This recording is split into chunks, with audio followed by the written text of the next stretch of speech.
Assalamu alaikum wa rahmatullahi wa barakatuh to some of you and peace out to the rest of you. Hit the share button because the message is more important than the messenger. I won't front. I'm pretty stressed right now. But I'm not, if I sound differently, that may be why, but I'm not going to do it intentionally.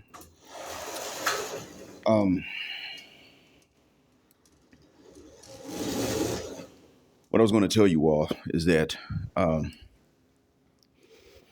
I want to give a shout out to the Cash App donors, and I have been able to find a workaround. It works now, so I can keep my promise to you again. Oh, God, technology sucks, though. I swear. It sucks. One of the main reasons that people can't advance when it comes to anything with technology is that it simply doesn't work. And when it does, somebody's going to do something to make it not work. That's the issue that I have with it. And not only that, but terms change every day. So a USB hub now today is not what it was when I first learned the word.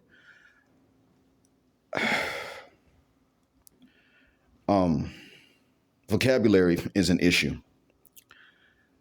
I mean, I went to a place a long time ago to ask for a cover, a case for my phone. They put a screen cover on it on top of the cover I already had. And so the keyboard now is not as fast and as sharp as it normally was. I threw that phone against the wall again later on because I would be typing stuff and I'd get something different from what I typed. So it created problems because they did the wrong thing.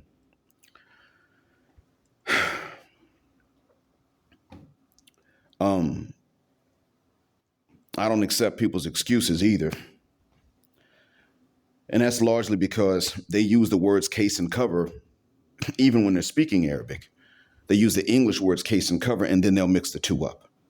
That's where the problem came in. We have that same issue when it comes down to race and gender. As a language teacher, I know the importance of utilizing the words with the proper meaning. We really don't care, and we like to just throw words around without really learning them and not knowing anything about where they come from. And if somebody says, well, look, at least let's look at the meaning of the word, we'll turn around and we'll say, oh, that's being Eurocentric. It's a white man's language anyway. I agree, it is. We don't all speak one common black language, so fuck the wuck. Now, for those who speak Spanish, just use it correctly. I've made jokes about how Dominicans and Puerto Ricans and Cubans speak Spanish because they just drop letters. And I'm like, okay, I don't know what the hell you just said. Whereas if they had included the S where it belongs, I would have understood them. I don't blame them when they're doing this to each other. I'm talking about when they're talking to me. Like, what do you really think that I'm supposed to understand the specifically Cuban, Dominican, Puerto Rican accent when I'm not from there? Did you really think I was going to grasp that? And Spanish is a language I had to learn, and I didn't even finish learning, and I never became fluent.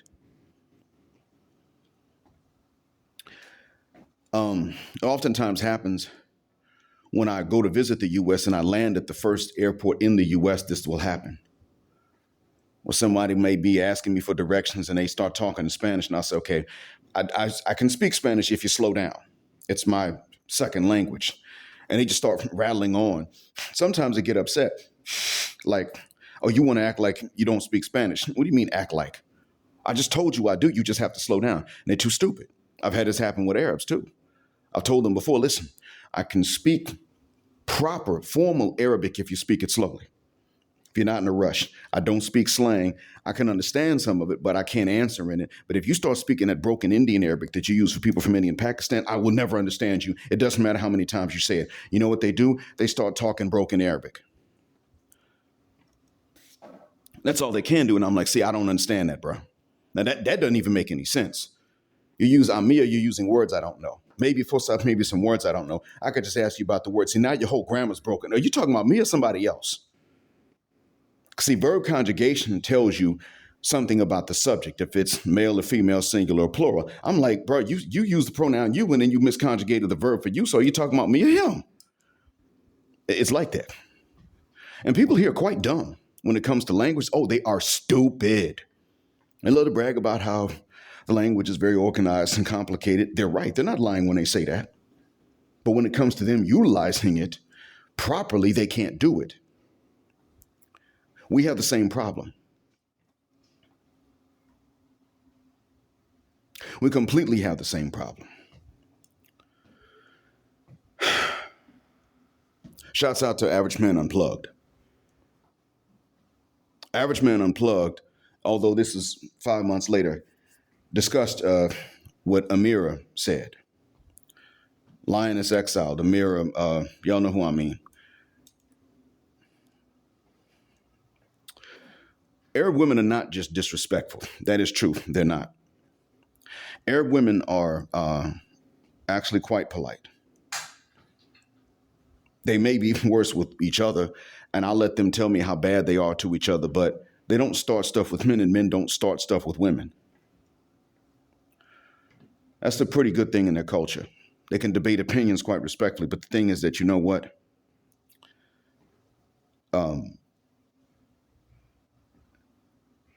They're still stubborn when they're wrong. Absolutely. They're very stubborn when they're incorrect. Men and women alike. Ameerah hangs out with Arabs who have anti-black sentiment. Even if she thinks they don't have it, that's what it is. See, it's just, they're conservative, but they're politically conservative, not religiously conservative. The religious little bit of conservatism they have leads them to side with the politically conservative, not having the analytical thinking skills to understand that some folks are saying the right thing but for the wrong reason. And we black folk, because we don't like to talk proper and sound white. And I don't like it when we imitate white folks, but because we don't like to even have a vocabulary when we're growing up in the first language that we learn, which is English, we turn around and we can't really articulate to other groups when we do want to help him navigate white supremacy in the West, which is the same white supremacy that led to their countries being colonized, for which they left and went to the West anyway. We don't like to develop, when we're young, the vocabulary needed to help articulate these things to them, such as they are politically conservative, you are religiously conservative. They will say morally some things that are right, but they're going to say them for the wrong reasons. You didn't start your life off like that. And that's where y'all are different.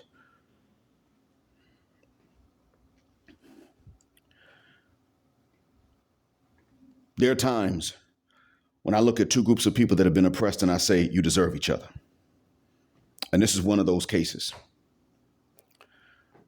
The reason why I still side with us in this case is not because we're black and I'm black. No, it's actually because we're actually looking in and correcting ourselves more, and the world can see us doing it. And we're still willing to have debates about how we need to correct ourselves.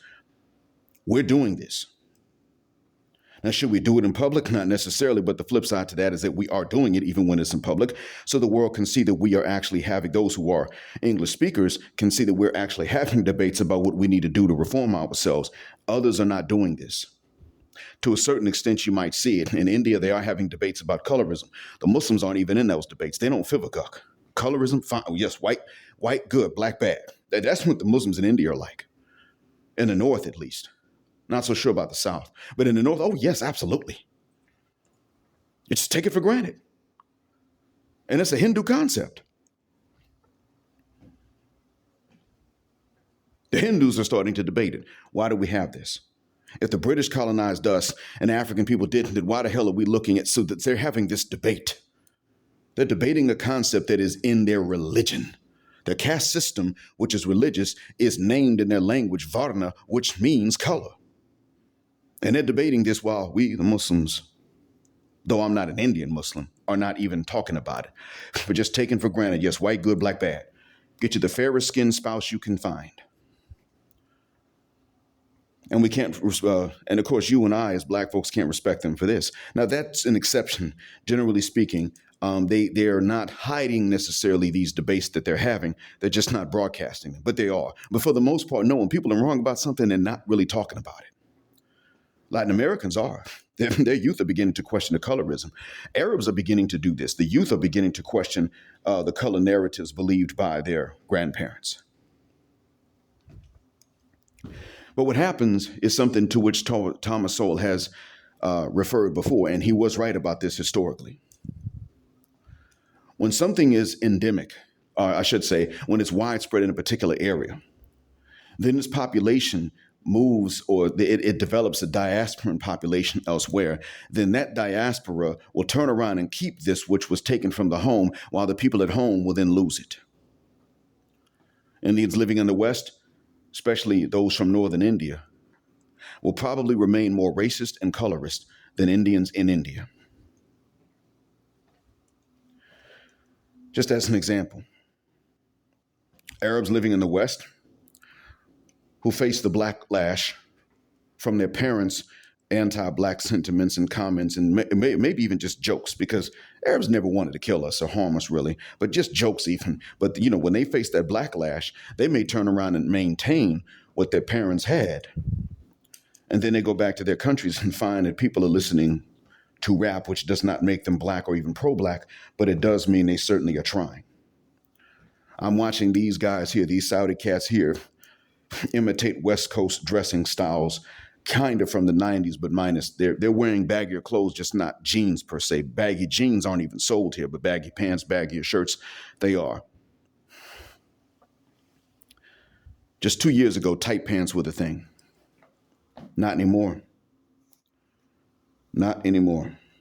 Sneakers, not sandals, sneakers.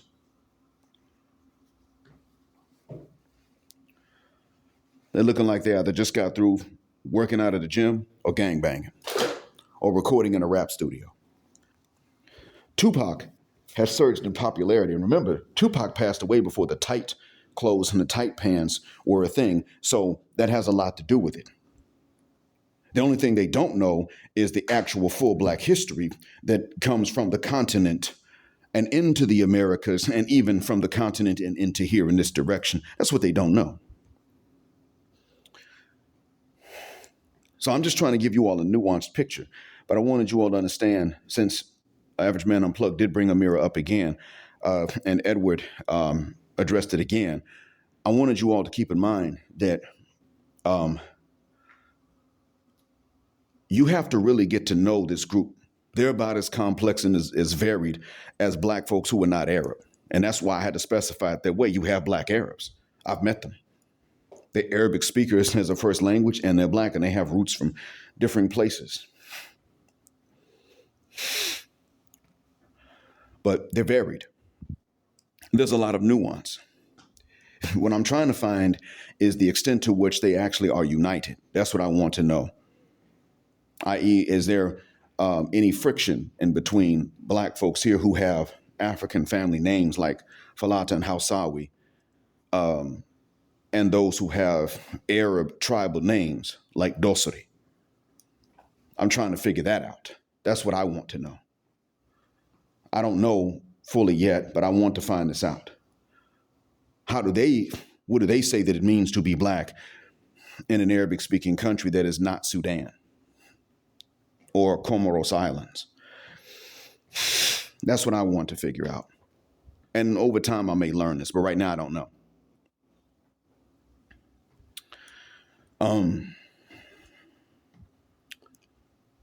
But keep this in mind. If we're going to have an alliance with anybody else, we need to approach the next alliance that we seek as an actual alliance, wherein we say, listen, we are working together for a common goal. And if we're going to work together on another goal, we're going to negotiate those terms too. And we're going to do this each time and every time, because we don't expect full reciprocity if we don't. If we don't know what's in it for you, then we don't expect full reciprocity from you. And we have every right to say that. And that's if we choose an alliance at all. We could sit up and say no alliances, but there are often times where we sit up and we say, well, we don't want to ally ourselves with them, even around a particular cause, because they don't like us and they don't want to marry us. We tend to still, even with our consciousness, fall into that. And that's a problem because, see, that could be the case even when they're with each other. Don't think that the Arab and the Latino are easily getting married and shutting you out because we got a higher melanin count and wider noses. They're not doing that. They do marry, but that's generally when a Latin American accepts Islam, and then there's an Arab that doesn't follow that backwards ass Arab culture because he puts the religion first. And they're two different things. Islam and Arab culture are two different things. Islam is advanced. Arab culture is not. It's backwards. Our culture is backwards. White culture is backwards. Most cultures are. So you'll have an Arab that doesn't follow Arab culture, and then you'll have a Latin American that's not a stereotypical Latino and is not Catholic and has accepted Islam. In many cases, you may have an Arab Lebanese Catholic marrying a Catholic Latin American. That could happen.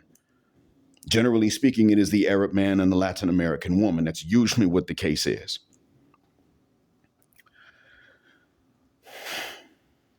And so, with that being said,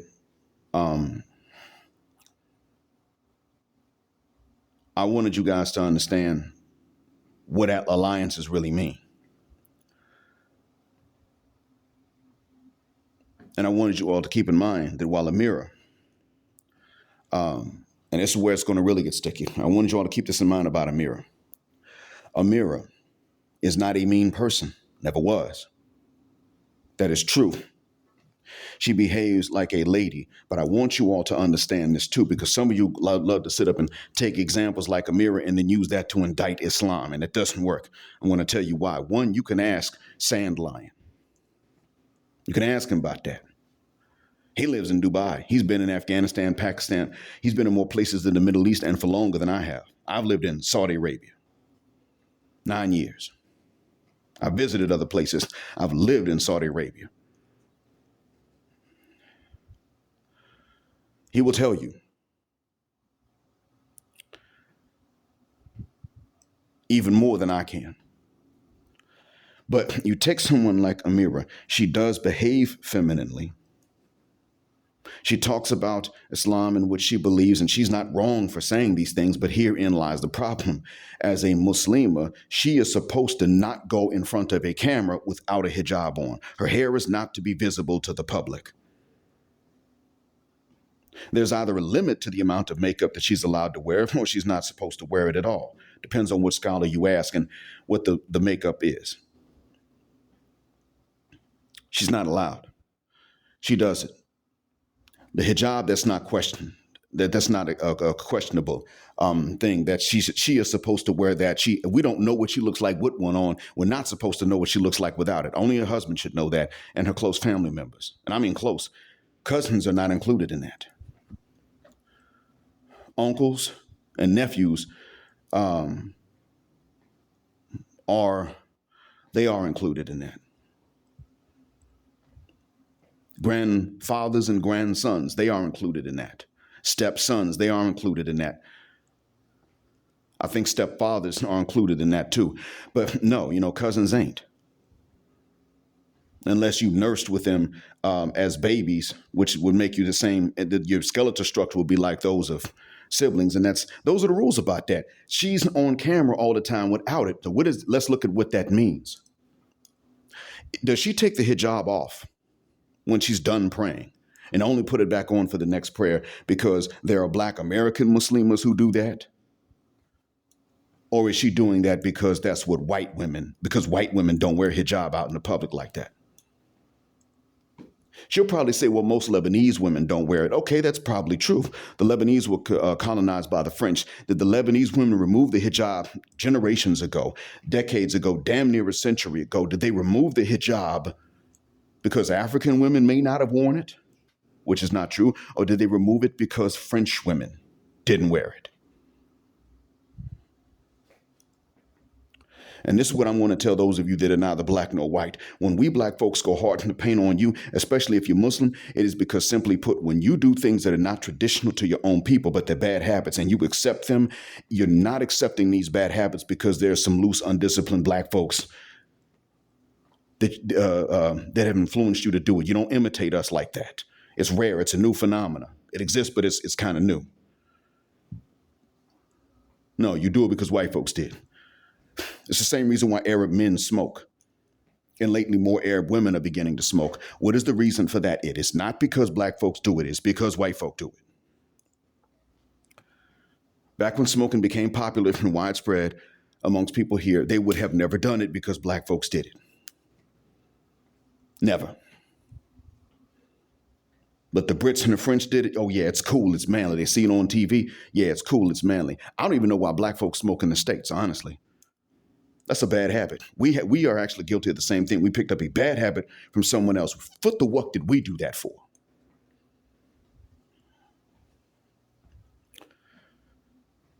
But I wanted you guys to understand.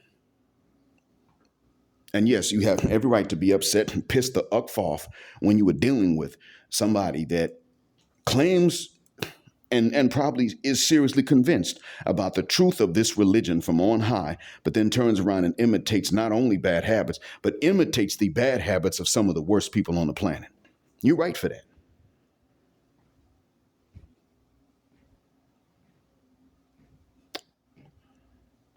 So no, I'm not going to sit up here and say, yeah, black man, you get out there and you fornicate. I'm not going to tell you that. What I am going to tell you is, yeah, black man, listen, you don't stay put and tolerate that bad treatment from your women because, see, Ameerah, if she has a damn thing to say about black men traveling to be treated better by women and wants to say things like, well, you're not going to get married, when that's actually a varied thing, then what she really means is, what she's really saying is you should actually be forced to a higher moral standard than everybody else. You should be forced to one while you don't get credit for it. I think one of the reasons is because there is a negative stereotype amongst non-black Arabs that black folks are more sexually lewd and licentious. There is such a stereotype. Meanwhile, it ain't the black Arabs that you see digging out working women in Morocco or going to Bahrain to dig those women out because you don't do that here. You don't want to get caught. It's not them. It's not, it ain't the black Arab that's traveling to the Philippines to dig out those working women. That's not who it is. That is a problem. I found this out when I was in Riyadh. We are still stereotypically associated with fornication a bit more than others.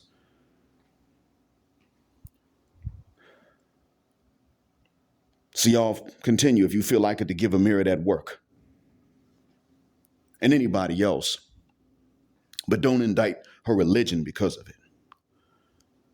She's who she is because she didn't follow it, not because she did. I mean, when it came to that. I hope that what I've said is a benefit. Thanks for listening. As always, black heart, black mind, black out, assalamu alaikum, and black heterosexual non-select male power because they don't like it, and black patriarchy till extinction of judgment day. Thank you for flying again with me on Jet Black Airways, where jet black is also a verb. Keep jetting black with me till the wings and the wheels fall off. Gender, justice, forever. And thanks to those who hit the Cash App button on the way out of this Jet Black aircraft.